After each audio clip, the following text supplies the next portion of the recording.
আসসালামু আলাইকুম। এই রমজান মাসে আমাদের প্রস্তুতি কেমন হওয়া উচিত, আর এই মাসে আমাদের কি কি করা উচিত এবং কি কি বর্জনীয় করা উচিত, এই বিষয়ে ডক্টর জাকির নায়েক হাফিজাল্লাহ খুব সুন্দরভাবে আলোচনা করেছেন। তো বন্ধুরা, চলুন আগে ভিডিওটি দেখে আসি। যে মানুষজন সাধারণত একটা কথা বলে রমজান মাসকে স্বাগত জানায়, রমজান মোবারক।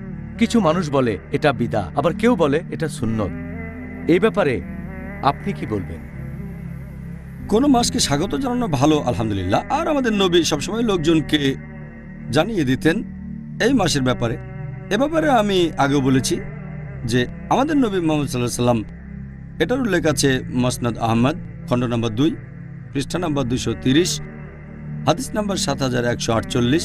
এছাড়াও এই হাদিসটা আছে সুনান আল নিসায়ে, অধ্যায় নম্বর 5, হাদিস নম্বর 2106, যে আমাদের নবী মুহাম্মদ সাল্লাল্লাহু আলাইহি ওয়াসাল্লাম রমজান মাসের আগমনের কথা সবসময়ই লোকজনকে জানিয়ে দিতেন যে রমজান মাস সামনে। আমাদের নবী সে সময় লোকজনের উদ্দেশ্যে বলতেন, সবাই শোনো, রহমতের মাস রমজান এখন তোমাদের সামনে, আর আল্লাহ সুবহানাহু ওয়া তাআলা তোমাদের আদেশ দিয়েছেন যে তোমরা এই মাসে রোজা রাখবে। তাহলে নবী এই মাসকে স্বাগত জানাতেন, তিনি মানুষকে শুভেচ্ছা জানাতেন। একইভাবে আজকে যদি আপনি শুভেচ্ছা জানান, নবী বলতেন রহমতের মাস তোমাদের সামনে। যদি কেউ বলে রমজান মোবারক, এই রমজান মোবারক কথাটা ভারতীয় উপমহাদেশে বেশি ব্যবহার করা হয়। ভারতীয়রা বলে, পাকিস্তানিরা বলে, কারণ এই শব্দ মুবারক, বারকা হলো একটা আরবি শব্দ, বারকা মানে আশীর্বাদ, আর এই মাসটা আসলে রহমতের মাস। কিন্তু ভারতীয় আর পাকিস্তানিরা যখন এই মোবারক শব্দটা বলে, তারা এটা বলে অভিনন্দন জানানোর জন্য। কেউ পরীক্ষায় পাশ করলে উর্দুতে তাকে মোবারক দেওয়া হয়, এটা কিন্তু এসেছে আরবি শব্দ বারকা থেকে। তাই রমজান মাস আসলে তারা বলে রমজান মোবারক, তার মানে এটা হলো আশীর্বাদের মাস, অথবা এক ধরনের অভিনন্দন জানানো, অন্যকে শুভেচ্ছা জানানো যে রহমতের মাস আমাদের সামনে। তাই আমার মতে এটা বিদা নয়, একটা মাসকে স্বাগত জানানো যায়। এটা ভালো যে এই মাসকে আশীর্বাদের মাস বলছেন আর অন্য মানুষকে জানিয়ে দিচ্ছেন, তাদের বলছেন যে এই মাসে অনেক আশীর্বাদ পেতে পারেন। তাই আমার মতে এটা বিদা নয়। তবে কিভাবে শুভেচ্ছা জানাচ্ছেন, যেভাবে বলছেন, সেটা হলো মুবাহ, তার মানে ঐচ্ছিক। ভারতীয় উপমহাদেশে আমরা সাধারণত বলে থাকি রমজান মুবারক, মধ্যপ্রাচ্যের দেশগুলোতে বলে থাকি রমজান করিম। এই সবগুলো কথাই আসলে ভালো। পবিত্র মাস, আশীর্বাদের মাস অথবা ক্ষমাশীলতার মাস, এখানে কিভাবে বলবেন সেটা আপনার ব্যাপার। তবে আমাদের নবী মুহাম্মদ সাল্লাল্লাহু আলাইহি সাল্লাম তখন লোকজনদের বলতেন, সবাই শোনো, রহমতের মাস রমজান তোমাদের সামনে। আমার মতে লোকজন সবাইকে শুভেচ্ছা জানাবে, সবাইকে মনে করিয়ে দেবে এই রহমতের মাসের ব্যাপারে। মাশাআল্লাহ, জাযাকাল্লাহ খায়ের। আমাদের নবী মুহাম্মদ সাল্লাল্লাহু আলাইহি ওয়াসাল্লাম তিনি রমজান মাসকে কিভাবে স্বাগত জানাতেন, রমজান উপলক্ষে কি প্রস্তুতি নিতেন?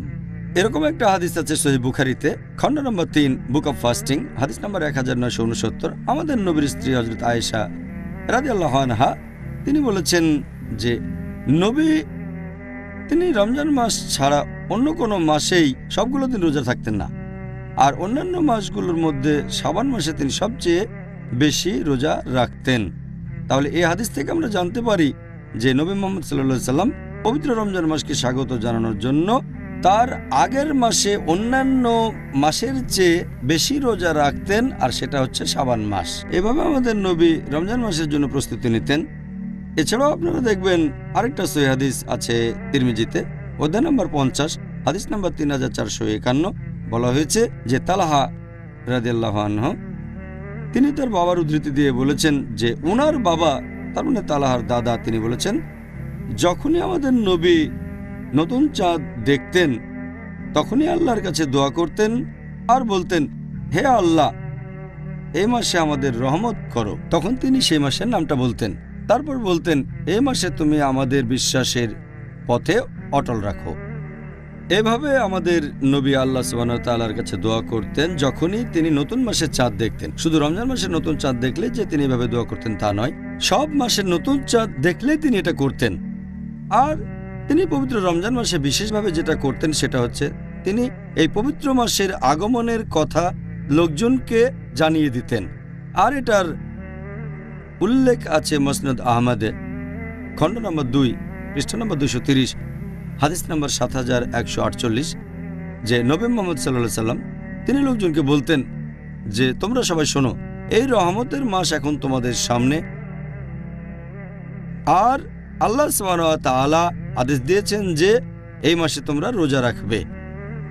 আর বেহেশতের দরজা এই পবিত্র মাসে খোলা থাকবে, দোজখের দরজা বন্ধ হয়ে যাবে, শয়তানের সময় শেকলে বাঁধা থাকবে। আর এই পবিত্র মাসে একটা রাত থাকবে যেটা 1000 মাসের চেয়েও অনেক উত্তম। যদি কেউ এই মাসে আল্লাহ সুবহানাহু ওয়া তাআলার রহমত থেকে বঞ্চিত হয়ে যায়, সে আসলে একজন হতভাগ্য। তাহলে এখানে আমরা জানতে পারলাম যে নবী মুহাম্মদ সাল্লাল্লাহু আলাইহি সাল্লাম কিভাবে এই মাসকে স্বাগত জানাতেন। তিনি তখন লোকজনের কাছে এই পবিত্র মাস আগমনের সুসংবাদটা পৌঁছে দিতেন। মাশাআল্লাহ। এবার আপনার কাছে পরের প্রশ্নটা হচ্ছে, রমজান মাস কাছাকাছি আসলে তখন আমাদের কি করা উচিত? প্রথমে আমরা যেটা করব সেটা হলো আমরা আল্লাহ তাআলাকে ধন্যবাদ জানাবো যে আমরা আরও একবার এই আশীর্বাদের রমজান মাসকে আমাদের সামনে পাচ্ছি। আমরা আল্লাহকে ধন্যবাদ জানাবো তার দয়ার জন্য, আর এ মাসে আমরা ক্ষমা প্রার্থনা করব যাতে করে আমাদের অতীতের সব গুনাহ মাফ করা হয়। আমরা আল্লাহ তাআলাকে ধন্যবাদ জানাবো তিনি যে নিয়ামতগুলো দিয়েছেন, সেজন্য যে রহমত দিয়েছেন, যে ভালোবাসা দিয়েছেন। এটা সবচেয়ে সেরা মাস। আর আল্লাহ তাআলা পবিত্র কোরআনে বলেছেন, সূরা বাকারা অধ্যায় নম্বর 2 আয়াত নম্বর 185 বলা হয়েছে, শাহরু রমজান আল্লাযী উনজিলা ফীহিল কুরআন হুদাল লিন-নাস ওয়া বায়্যিনাতিন মিনাল হুদা ওয়াল ফুরকান। যার অর্থ হলো এই রমজান মাসে পবিত্র কোরআন অবতীর্ণ হয়েছে মানুষ জাতির পথের দিশারি হিসেবে, সৎপথের স্পষ্ট নিদর্শন এবং সত্য আর মিথ্যার পার্থক্যকারী রূপে। এছাড়াও আল্লাহ তাআলা পবিত্র কোরআনে বলেছেন, সূরা বাকারা অধ্যায় নম্বর 2 আয়াত নম্বর 183 আল্লাহ বলেছেন, ইয়া আইয়ুহাল্লাযীনা আমানু হে মুমিনগণ, কুতিবা আলাইকুমুস সিয়াম কামা কুতিবা আলাল লাযীনা মিন ক্বাবলিকুম লাআল্লাকুম তাত্তাকুন। অর্থাৎ হে মুমিনগণ, তোমাদের জন্য সিয়ামের বিধান দেওয়া হলো যেমন বিধান তোমাদের পূর্ববর্তীগণকে দেওয়া হয়েছিল, যাতে করে তোমরা শিখতে পারো আত্মসংযম। এখানে আরবি শব্দটা হলো তাত্তাকুন। এটা তাকওয়ার সমার্থক, যাতে করে তোমরা আল্লাহ তাআলাকে মেনে চলো, যাতে শিখতে পারো ধার্মিকতা, শিখতে পারো ন্যায়নিষ্ঠতা। তাহলে এই মাসে একজন মানুষ আরও বেশি ন্যায়নিষ্ঠ হতে পারে। এই পবিত্র মাসে আমাদের তাকওয়া সর্বোচ্চ স্তরে থাকতে পারে। আর এই রমজান মাসকে বলা যায় আমাদের জন্য একটা অ্যানুয়াল ট্রেনিং। এটাকে বলা যায় আমাদের শরীরের এক ধরনের সার্ভিসিং। আমরা জানি যে কিভাবে বিভিন্ন যন্ত্রপাতি আর মেশিনারির সার্ভিসিং করা হয়, হয়তো 3 মাসে একবার বা বছরে একবার। এখন আপনি এভাবে বলতে পারেন যে মানুষের শরীরটা পৃথিবীর মধ্যে সবচেয়ে সেরা যন্ত্র। তাহলে তো এই যন্ত্রেরও সার্ভিসিং দরকার হয়। আর রমজান হলো মানুষের শরীরের অ্যানুয়াল সার্ভিসিংয়ের মাস। এই হলো মানুষ জাতির জন্য আধ্যাত্মিক আর নৈতিক ট্রেনিংয়ের মাস। এভাবে আমাদের শরীর, মন এবং আত্মা বিশুদ্ধ হয়ে যাচ্ছে। এই পবিত্র মাসে আমরা আমাদের তাকওয়া বাড়াতে পারি, আমাদের ধৈর্য বাড়াতে পারি, পবিত্র কোরআন থেকে বিভিন্ন উপকারিতা আর দিক নির্দেশনা পেতে পারি। সুবহানাল্লাহ, জাযাকাল্লাহ খায়ের। সুন্দর বলেছেন। পরের প্রশ্ন, রমজান মাস কাছাকাছি আসলে আমাদের যে কাজগুলো করা উচিত সে ব্যাপারে আপনি পিস টিভি দর্শকদের কি উপদেশ দেবেন? আমি উপদেশ দেব যে প্রত্যেক মুসলিম পুরুষ বা নারী এই রমজান মাসে এই ব্যাপারে দৃঢ় সিদ্ধান্ত নেবে যে তারা এই আশীর্বাদের মাসে, রমজান মাসে প্রতিটা দিনই রোজা রাখবে। আর আমরা চেষ্টা করব যাতে এই মাসের সব উপকারিতা নেওয়া যায়। এই আশীর্বাদের মাসে আমরা একটা মিনিটও তুচ্ছ বা সামান্য কাজে ব্যয় করব না। এই মাসে আমরা যতটা পারি আল্লাহ সুবহানাহু ওয়া তাআলাকে স্মরণ করব। আমরা তার কাছে দয়া ভিক্ষা করব, তার কাছে ক্ষমা প্রার্থনা করব। আমরা চেষ্টা করব যাতে তার ভালোবাসা পেতে পারি। আর এই সময়ে বাড়ানোর চেষ্টা করব আমাদের ধার্মিকতা, আমাদের ন্যায়নিষ্ঠতা, আমাদের ধৈর্য।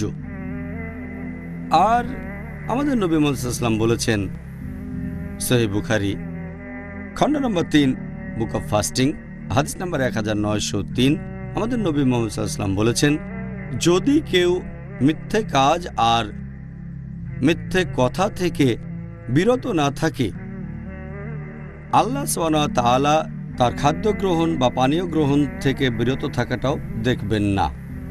তার মানে যদি কোনো লোক মিথ্যে কাজ এবং মিথ্যে কথা বলা বাদ না দেয়, আল্লাহ তাহলে তার পানাহারে বিরত থাকাটাকে কোনো গুরুত্ব দেবেন না। তার মানে আপনার রোজাটা গ্রহণযোগ্য হবে না যদি না মিথ্যে কাজ আর মিথ্যে কথা থেকে বিরত থাকেন।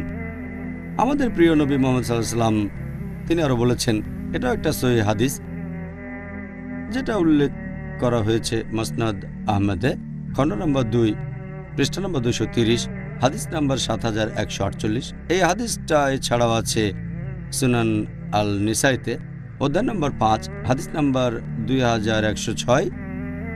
সেখানে আমাদের নবী মুহাম্মদ সাল্লাল্লাহু আলাইহি ওয়াসাল্লাম বলেছেন, সবাই শোনো, রহমতের মাস রমজান তোমাদের সামনে। আল্লাহ তাআলা আদেশ দিয়েছেন যে এই মাসে তোমরা রোজা রাখবে আর বেহেশতের দরজা খোলা অবস্থায় থাকবে এই পবিত্র মাসে, এবং দোজখের দরজা বন্ধ থাকবে। শয়তান এই সময়ে শেকলে বাঁধা থাকবে। এই মাসে একটা রাত আছে যেটা 1000 মাসের চেয়েও অনেক উত্তম। যদি কেউ এই মাসে আল্লাহর রহমত থেকে বঞ্চিত হয়, সে আসলে একজন হতভাগ্য। তাই আমাদের মনস্থির করতে হবে যে আমরা এই মাসের উপকারিতাগুলো সব নেব। আমাদের নবী মুহাম্মদ সাল্লাল্লাহু আলাইহি ওয়াসাল্লাম বলেছেন, এটা উল্লেখ আছে সহিহ বুখারীতে, খণ্ড নম্বর 3, বুক অফ ফাস্টিং, হাদিস নাম্বার 1901। আমাদের নবী মুহাম্মদ সাল্লাল্লাহু আলাইহি ওয়াসাল্লাম বলেছেন যে যদি কেউ এই মাসে রোজা পালন করে বিশ্বাসের সাথে এবং আল্লাহর কাছ থেকে পুরস্কার পাওয়ার জন্য, তার অতীতের সব গুনাহ ক্ষমা করা হবে। তার মানে আমরা যদি আন্তরিকতার সাথে এই মাসে রোজা রাখতে পারি, আল্লাহর কাছ থেকে পুরস্কার পাওয়ার জন্য আমাদের অতীতের সব গুনাহ ক্ষমা করা হবে। চিন্তা করেন, এভাবে খুব সহজেই আমরা অতীতের সব গুনাহ থেকে ক্ষমা পেতে পারি। আমাদের নবী মুহাম্মদ সাল্লাল্লাহু আলাইহি ওয়াসাল্লাম আরও বলেছেন, এটা আছে সহিহ বুখারীতে, খণ্ড নম্বর 3, বুক অফ ফাস্টিং, হাদিস নাম্বার 1904। এটা অনেক লম্বা হাদিস, এখানে 4টা পয়েন্ট আছে। আমাদের নবী মুহাম্মদ সাল্লাল্লাহু আলাইহি ওয়াসাল্লাম বলেছেন যে পৃথিবীতে যত আদম সন্তান আছে তারা যে কাজগুলো করে থাকে সবই নিজেদের জন্য, শুধুমাত্র রোজা বাদে। রোজা হলো আমার জন্য আর আমি তাকে পুরস্কার দেব। তিনি আরো বলেছেন যে রোজা রাখা একটা বর্ম, তোমাদের পাপ থেকে বিরত রাখে। আর যে লোক রোজা পালন করে সে বিরত থাকবে অশ্লীলতা থেকে, ঝগড়া করা থেকে এবং অজ্ঞতা থেকে। যদি কেউ তাকে গালমন্দও করে অথবা কুৎসা রটায়, সে তখন বলবে আমি রোজা আছি, আমি রোজা আছি। এই হাদিসে আমাদের নবী 3 নম্বর যে পয়েন্টটা বলেছেন যে আমি আল্লাহর নামে শপথ করে বলছি, যার হাতে রয়েছে মুহাম্মদ সাল্লাল্লাহু আলাইহি সাল্লামের আত্মা, যে একজন রোজদারের নিঃশ্বাসের গন্ধ যে লোক রোজা রাখে সেটা আল্লাহ সুবহানাহু ওয়া তাআলার কাছে কস্তুরী গন্ধের চেয়েও বেশি মিষ্টি। হাদিসে নবী আরো বলেছেন যে এরকম 2টো জিনিস আছে যেগুলো একজন রোজদারকে খুশি করে তুলবে। প্রথমটা হচ্ছে যখন সে রোজা ভাঙবে, আর দ্বিতীয়টা হচ্ছে যখন সে মুখোমুখি হবে আল্লাহ সুবহানাহু ওয়া তাআলার। আর এছাড়াও পবিত্র কোরআনে বলা হয়েছে, সূরা নূর অধ্যায় নম্বর 24, আয়াত নম্বর 31, বলা হয়েছে, হে মুমিনগণ, তোমরা আল্লাহর উপর ঈমান আনো এবং তার রহমতকে খোঁজো, তার মানে বেহেশতে যাওয়ার চেষ্টা করো।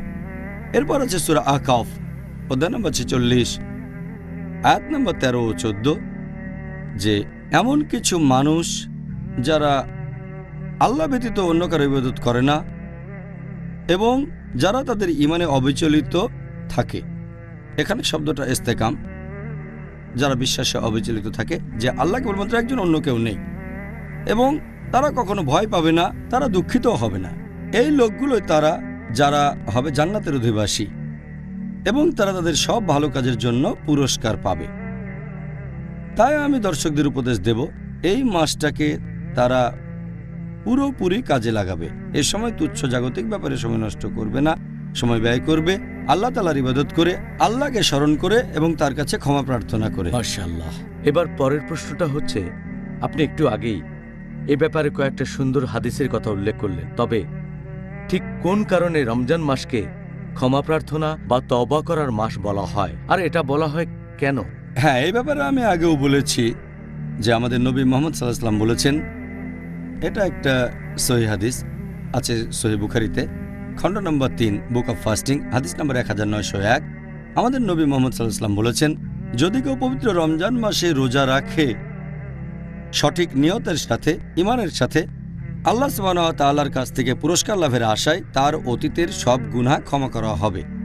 এই কথাটা আবারও বলা হয়েছে মুসনাদ আহমেদে, খণ্ড নম্বর 3, হাদিস নম্বর 11524।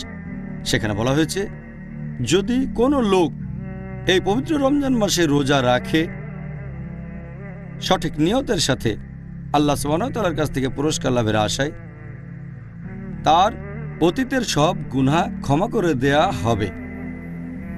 এছাড়া আর উল্লেখ আছে, এটা আছে সহিহ মুসলিমে, খণ্ড নম্বর 1, হাদিস নম্বর 450। আমাদের নবী মুহাম্মদ সাল্লাল্লাহু আলাইহি ওয়াসাল্লাম বলেছেন যে 5 ওয়াক্ত নামাজের মধ্যবর্তী সময়টা 2 জুম্মা এবং 1 রমজান থেকে আরেক রমজান, এই সময়টাতে তোমাদের গুনাহ ক্ষমা করা হবে। এই সময়টাতে তোমাদের সব পাপ ক্ষমা করা হতে পারে।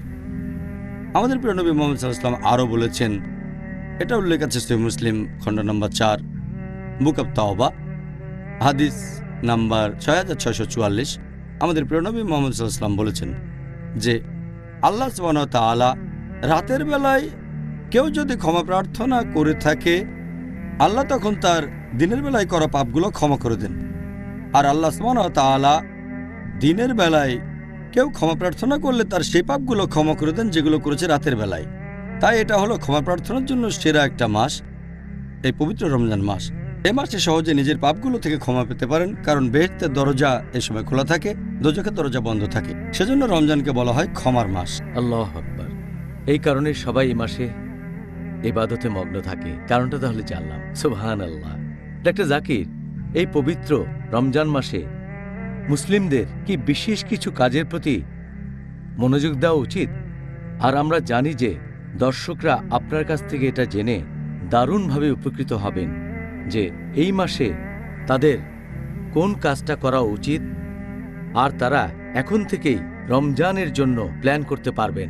হ্যাঁ, আমার মতে এটা খুবই ভালো প্রশ্ন, কারণ বেশিরভাগ কাজের কথা আমরা হয়তো বলবো বিভিন্ন আলাদা এপিসোডে। আমি এখানে সংক্ষেপে কয়েকটা গুরুত্বপূর্ণ পয়েন্টের কথা এখন আলোচনা করব, কারণ বিস্তারিত বললে অনেক সময় লেগে যাবে। কয়েকটা গুরুত্বপূর্ণ পয়েন্ট মনে রাখতে হবে। যে 1 নম্বর, সেটা হলো নিয়ত। নিয়ত খুবই গুরুত্বপূর্ণ। রোজার এই নিয়ত হবে শুধুমাত্র আল্লাহ সুবহানাহু ওয়া তাআলার জন্য। কারো রোজা গ্রহণযোগ্য হওয়ার জন্য নিয়ত খুবই গুরুত্বপূর্ণ। নিয়ত এখানে খুবই গুরুত্বপূর্ণ, এটা ছাড়া কারো রোজা গ্রহণযোগ্য হবে না। 2 নম্বর, সেটা হলো রোজা সম্পর্কিত কিছু সুন্নত পালন করা। এই ব্যাপারে কয়েকদিন পরে বিস্তারিত আলোচনা করব। তবে এখানে একটা ব্যাপার বলি যে নবীর একটা গুরুত্বপূর্ণ সুন্নত হচ্ছে যে আমরা আমাদের সাহরি করব যতটা দেরিতে করা সম্ভব, তার মানে ভোর হওয়ার সামান্য একটু আগে, ফজরের নামাজের একটু আগে। আর আমরা আমাদের রোজা ভেঙে ফেলবো, ইফতার করব যত তাড়াতাড়ি সম্ভব, ঠিক সূর্যাস্তের পরপরই। এছাড়াও এই রহমতের মাসে আমরা খুব সাবধানে থাকব, সেই সব কাজগুলো থেকে বিরত থাকব যে কাজগুলো নিষিদ্ধ, যেগুলো হারাম, আর যেসব কাজ মাকরু। এটা আমাদের জন্য সুবর্ণ সুযোগ। যদি কোনো লোকের এমন কোনো অভ্যেস থাকে যেটা শরিয়ার বিরুদ্ধে হতে পারে, যেটা হারাম কাজ অথবা মাকরু কাজ, রমজান এসব কাজ থেকে বিরত থাকা শ্রেষ্ঠ সময়। এই অভ্যেসটা থেকে যাবে আর ইনশাআল্লাহ হয়তো সারা জীবন সেই খারাপ কাজ থেকে বিরত থাকবেন। যেমন ধরেন একজন লোক, সে হয়তো অ্যালকোহল পানে অভ্যস্ত। যদি অ্যালকোহল পান থেকে বিরত থাকেন সূর্যোদয় থেকে শুরু করে সূর্যাস্ত পর্যন্ত, সে তাহলে মদ থেকে বিরত থাকতে পারবে বাকি জীবনটাও। একইভাবে আমরা চেষ্টা করব সেসব কাজ থেকে বিরত থাকতে যে কাজগুলো মাকরু। যেমন ধরেন দাঁড়িয়ে পানি পান করা মাকরু। যদি এমন অভ্যাস থাকে তাহলে একটু চেষ্টা করবেন যেন রমজান মাসে আপনি বসে পানি পান করবেন। এটা আমাদের নবীর সুন্নত। তাহলে আপনারা এই মাসে বিভিন্ন রকম হারাম কাজ থেকে বিরত থাকতে পারেন, যে কাজটা হয়তো আপনি করতেন, অথবা কোনো মাকরু কাজ। এছাড়াও এই পবিত্র রমজান মাসে আপনি আমাদের নবী মুহাম্মদ সাল্লাল্লাহু আলাইহি ওয়াসাল্লামের বিভিন্ন সুন্নত প্রয়োগ করতে পারেন আপনার দৈনন্দিন জীবনে। যেমন ধরেন হয়তো দাড়ি রাখলেন, অনেক মুসলিমই দাড়ি রাখে না। এটা সুন্দর মাস যখন নবীর সুন্নতগুলো মেনে চলতে পারেন। এছাড়াও নবীর সুন্নত বিভিন্ন রকম দোয়া, যখন বাসার ভেতরে ঢুকবেন, টয়লেট থেকে বের হবেন, তারপর কোনো কিছুতে ভ্রমণ করার সময় যে দোয়া করবেন, সুবহানাল্লাযী সাকলানা হাযা ওয়া কুন্না লাহু মুকরিনিন ওয়া ইন্না রাব্বিনা মুনকালিবুন। তাহলে এটা বেশ ভালো সময়, এই সময় যত বেশি সম্ভব নবীর সুন্নত পালন করে চলবেন যাতে সরল পথে থাকতে পারেন। এটা খুবই সুন্দর মাস। এ সময়ে আপনারা চেষ্টা করবেন নামাজ আদায় করার জন্য। শুধুমাত্র 5 ওয়াক্তের নামাজ নয়, এগুলো তো ফরজ, এছাড়াও বেশি করে নফল আর সুন্নত পড়ার চেষ্টা করে যাবেন। যদি জামাতে নামাজ পড়ার অভ্যেস না থাকে তাহলে জামাতে নামাজ পড়বেন, আর যত বেশি সম্ভব মসজিদে যান নামাজের জন্য। এ মাসে আপনারা চেষ্টা করবেন যেন তারাবি মিস না করেন। অনেকে মনে করে, আর কথাও সত্য যে এটা সুন্নত, তবে অনেকে মনে করে যেহেতু এটা সুন্নত তাই মিস করা যেতে পারে। তারাবি খুবই গুরুত্বপূর্ণ একটা সুন্নত, যদিও এটা ফরজ না, তারপরও মুসলিমদের এটা করা উচিত যে যতখানি সম্ভব তারা তারাবির নামাজ পড়বে, কারণ এখানে অনেক রহমত। তাহলে তারাবি অনেক গুরুত্বপূর্ণ, মুসলিমদের এটা মিস করা উচিত না। আর যখন তারাবির নামাজ পড়ব, আমাদের অনেকেই খুব তাড়াতাড়ি করে নামাজ পড়ে, কারণ আমরা কোরআন খতম দিতে চাই। আমাদের অনেকে তারাবির নামাজ পড়ে 100 মাইল স্পিডে একেবারে। আমরা তারাবির নামাজ পড়ব ধৈর্যের সাথে, মাঝারি গতির সাথে, যাতে লোকজন বুঝতে পারে আল্লাহ আমাদের কি আদেশ দিয়েছেন। আর যদি সময় থাকে, যদি সম্ভব হয়, আমাদের ইতেকাফ করা উচিত শেষ 10 দিন। আর ইতেকাফের সময় আমরা মানুষজনের সাথে বেশি মেলামেশা করব না। অনেকে ইতেকাফের সময় মানুষের সাথে মেলামেশা করে থাকে, এতে করে ইতেকাফের উদ্দেশ্যটা পূর্ণ হয় না। এছাড়াও আমরা এই মাসে বেশি করে দোয়া করব, বেশি করে প্রার্থনা করব। এটা হলো দোয়া করার মাস। আর বেশি করে জিকির করব, আল্লাহ তাআলাকে বেশি করে স্মরণ করব এবং তার ইবাদত করব। এই পবিত্র রমজান মাসে আমরা যত বেশি সম্ভব কোরআন শরীফ পড়ব। আর কোরআন আরবিতে পড়ার পাশাপাশি যদি আপনি আরবি ভাষা জানেন তাহলে কোনো সমস্যা নেই। যদি আরবি না জানেন তাহলে সেই ভাষায় পবিত্র কোরআনের কোনো অনুবাদ পড়েন যে ভাষাটা সবচেয়ে ভালো বোঝেন। যদি ইংরেজি ভালো বোঝেন ইংরেজিতে পড়েন, উর্দু ভালো বুঝলে উর্দুতে পড়েন, যেটা ভালো বোঝেন সে ভাষায় অনুবাদ পড়েন। তবে কোরআন পাঠ করার সময় এই জন্য অবশ্যই সওয়াব পাবেন। এ সময় কোরআনের অনুবাদটাও পড়তে হবে যাতে করে আল্লাহ সুবহানাহু ওয়া তাআলার নির্দেশগুলো প্রয়োগ করতে পারেন। যদি সম্ভব হয় প্রতি 7 দিনে একবার কোরআন পাঠ করেন, অথবা প্রত্যেক দিন অন্তত 1 পারা কোরআন পড়েন, তাহলে এই রমজান মাসে অন্ততপক্ষে একবার পবিত্র কোরআন খতম দিতে পারবেন। এই মাসে যত বেশি সম্ভব আপনারা হাদিস পাঠ করবেন, তবে খেয়াল রাখবেন যেন সহিহ হাদিস পাঠ করেন। আর হাদিসের উপরে সবচেয়ে ভালো গ্রন্থ হচ্ছে সহিহ আল বুখারী, তারপর সহিহ মুসলিম। অন্যান্য কুতুবে সিত্তাও পড়ে দেখতে পারেন, তবে যেন সহিহ হয়। এছাড়াও নবী মুহাম্মদ সাল্লাল্লাহু আলাইহি ওয়াসাল্লামের জীবনীর উপরে বই পড়েন। এরপর দেখবেন যদি আপনারা জাকাত না দেন তাহলে জাকাত আদায় করবেন, কারণ এটা বাধ্যতামূলক দান। প্রত্যেক ধনী লোক যাদের সঞ্চয় নিসাব লেভেলের উপরে 85 গ্রাম স্বর্ণের চেয়ে বেশি, তাহলে সে তার সঞ্চয় থেকে 2.5% প্রতি হিজরি বছরে জাকাত হিসেবে দান করবে, জাকাত দেবেন। আর অনেক মানুষ তারা সঠিকভাবে জাকাতের হিসেব করে না। এখানে খেয়াল রাখবেন যাতে জাকাতটা সঠিকভাবে হিসাব করেন। আর কম দেওয়ার চেয়ে বেশি দেওয়াটা অনেক বেশি ভালো, তাই সঠিকভাবে হিসাব করেন। খেয়াল রাখবেন যেন জাকাত দেয়া হয়। এই রমজান মাস হচ্ছে উদারতার মাস, এটা সাদকার মাস। এই মাসে বেশি বেশি দান করবেন আপনারা। আর এটা ছাড়াও আপনাদের খেয়াল রাখতে হবে যে এই পবিত্র মাসে আমরা হাসি খুশি থাকব। মুসলিমদের অনেকেই এ সময় দেখায় ম্লান, দেখায় মনমরা। আমরা এই সময় হাসি খুশি থাকব। আর আমাদের পরিবারকে বেশি করে সময় দেব। অনেক সময় পরিবারকে অবহেলা করি, এ সময় খেয়াল রাখবো যাতে পরিবারকে বেশি সময় দিতে পারি আর এই সবগুলো কাজ করতে পারি একসাথে। এছাড়াও আমরা হুসনে সুলুক করব অন্যান্য লোকজনের সাথে। তার মানে এ সময় অন্য মানুষের সাথে কথা বলবো আমরা দয়ার সাথে, ভালোবাসা দিয়ে, যত্নের সাথে। যদি তারা কোনো ভুল করে তাহলে ক্ষমা করে দেব, যেহেতু এটা ক্ষমার মাস। আপনি কারো কাছে ভুল করে থাকলে তার কাছে ক্ষমা চাইবেন। আশেপাশের মানুষের সাথে মেলামেশা করবেন ভালোবাসা আর যত্নের সাথে। এছাড়াও করব তাফাক্কুর, তার মানে বিভিন্ন জিনিস বিবেচনা করা। খেয়াল রাখবেন যেন রমজান মাস নিয়ে আপনার প্ল্যানটা সঠিক হয়। আর খেয়াল রাখবেন যেন সময় নষ্ট না করেন, 1 মিনিটও না, এমনকি সেকেন্ডও না। এটা হলো অর্জন করার মাস। আর এছাড়াও এই রমজান হলো আত্মোন্নয়নের জন্য সবচেয়ে সেরা মাস। এছাড়াও আমরা চেষ্টা করব যেন এই মাসে ইসলা দিতে পারি অন্যান্য মুসলিম ভাই বোনদের কাছে।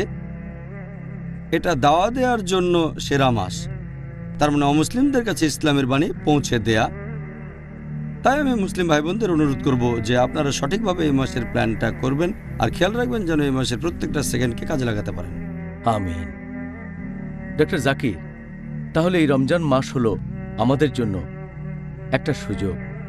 এই মাসে আমরা অনেক সুযোগ পেতে পারি। এখন আমাদের এই কাজগুলো আল্লাহ তাআলার কাছে গ্রহণযোগ্য হতে গেলে তার শর্তগুলো কি কি? এখানে প্রধান দুটো শর্ত হচ্ছে, 1 নম্বর সেটা নিয়ত। এটা করবেন শুধু আল্লাহর জন্য, অন্য কারোর জন্য না। আপনারা যে কাজগুলো করবেন সেগুলো করবেন শুধু আল্লাহর জন্য, অন্য কারোর জন্য না। এটা খুবই গুরুত্বপূর্ণ। এই শর্ত পূরণ না হলে সব কাজই বিফলে চলে যাবে। আল্লাহ সুবহানাহু ওয়া তাআলা পবিত্র কোরআনে বলেছেন, সূরা বাইনা অধ্যায় নম্বর 98 আয়াত নম্বর 5, বলা হয়েছে যে তোমরা শুধুমাত্র আল্লাহ সুবহানাহু ওয়া তাআলার ইবাদত করবে।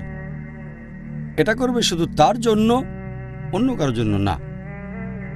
এছাড়া উল্লেখ করা আছে সূরা ইনসান অধ্যায় নম্বর 76 9 নম্বর আয়াত, বলা হয়েছে যে তোমাদের আহার দিয়েছি আল্লাহর সন্তুষ্টি লাভের জন্য, যাতে আল্লাহ সুবহানাহু ওয়া তাআলা খুশি হন। আমরা তোমাদের নিকট থেকে কোনো পুরস্কারও চাই না, কোনো প্রতিদানও চাই না। তার মানে যদি কাউকে খাওয়ান, সেটা করেছেন আল্লাহর সন্তুষ্টি লাভের জন্য, সেটার বদলে কোনো রকম পুরস্কার অথবা প্রতিদান আশা করেননি। এটা খুবই গুরুত্বপূর্ণ ব্যাপার, মনে রাখবেন। আপনার সব কাজ হবে আল্লাহর সন্তুষ্টি লাভের জন্য, এটা খুবই গুরুত্বপূর্ণ ব্যাপার। এছাড়াও আরও উল্লেখ আছে পবিত্র কোরআনে সূরা শুরা অধ্যায় নম্বর 42 আয়াত নম্বর 20, যদি কেউ আখিরাতের ফসল কামনা করে কোনো কাজ করে থাকে, আল্লাহ সুবহানাহু ওয়া তাআলা তার পুরস্কার আখিরাতের ফসল বহুগুণে বর্ধিত করে দেন। আর যদি কেউ দুনিয়ার ফসল কামনা করে কোনো কাজ করে থাকে, দুনিয়ার আশা করে, আল্লাহ তার জন্য দুনিয়ায় কিছু দেবেন, কিন্তু আখিরাতে তার জন্য কিছু থাকবে না।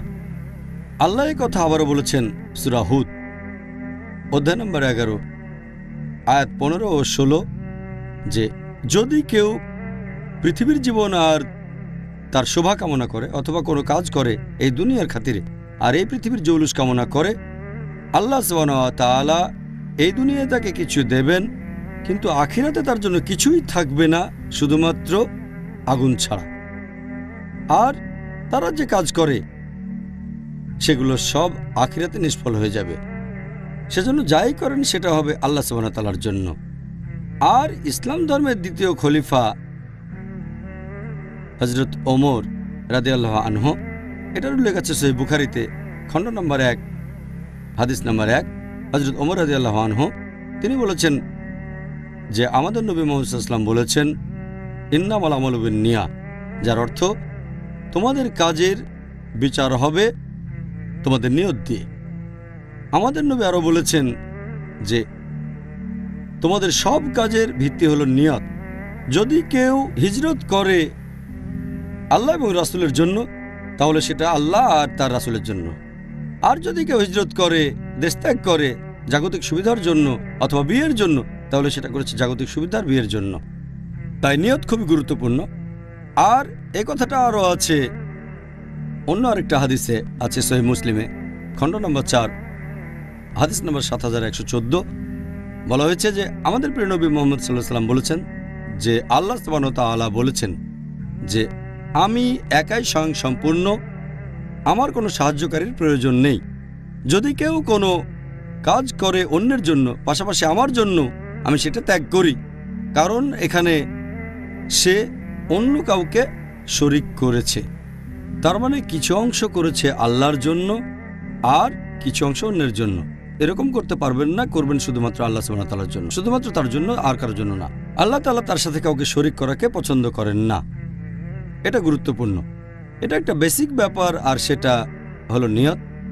কোনো কাজ গ্রহণযোগ্য হবে এজন্য দ্বিতীয় যে শর্তটা, সেটা হলো আমরা যে কাজ করব সেগুলো হবে শরিয়া অনুযায়ী, সেটা হবে আল্লাহ এবং রাসূলের নির্দেশ অনুযায়ী, সেগুলো হবে কোরআনের শিক্ষা অনুযায়ী এবং নবী মুহাম্মদ সাল্লাল্লাহু আলাইহি ওয়াসাল্লামের শিক্ষা অনুযায়ী। এটা আছে সহিহ মুসলিমে খণ্ড নম্বর 3 হাদিস নম্বর 4267।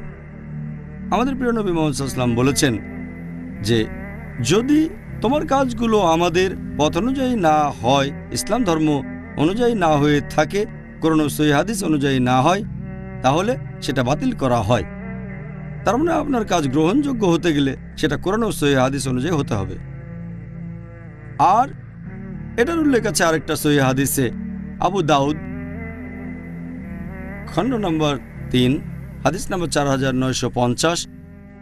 আমাদের প্রিয় নবী মুহাম্মদ সাল্লাল্লাহু আলাইহি ওয়াসাল্লাম বলেছেন যে তিনি লোকজনকে বলতেন, আমার দৃষ্টান্ত অনুসরণ করো আর খোলাফায়ে রাশিদিনের দৃষ্টান্ত।